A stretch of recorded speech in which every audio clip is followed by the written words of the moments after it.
बाबर और रिजवान का कौन सा रिकॉर्ड किसने तोड़ा, आइए जानते हैं। अफगान ओपनिंग जोड़ी इब्राहिम जरदान और रहमुल्लाह गुरबाज T20 वर्ल्ड कप के एक एडिशन में सबसे ज्यादा पार्टनरशिप रन्स बनाने वाली जोड़ी बन गई है। दोनों खिलाड़ियों ने बांग्लादेश के खिलाफ सुपर 8 मैच में ये रिकॉर्ड अपने नाम किया। पहले बाबर आजम और रिजवान ने T20 वर्ल्ड कप 2021 में 411 रन्स बतौर पार्टनर्स बनाए थे।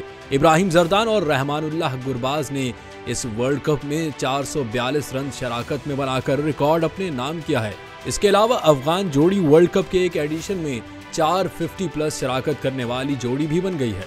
दोनों के दरमियान 3 सेंचुरियों की शराकत भी रही, जो कि एक वर्ल्ड कप एडिशन का रिकॉर्ड है।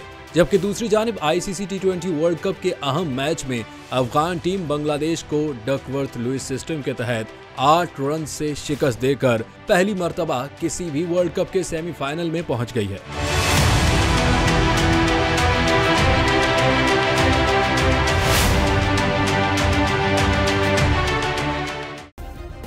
सब्सक्राइब करें और बेल दबाएं ताकि कोई खबर रह न जाए।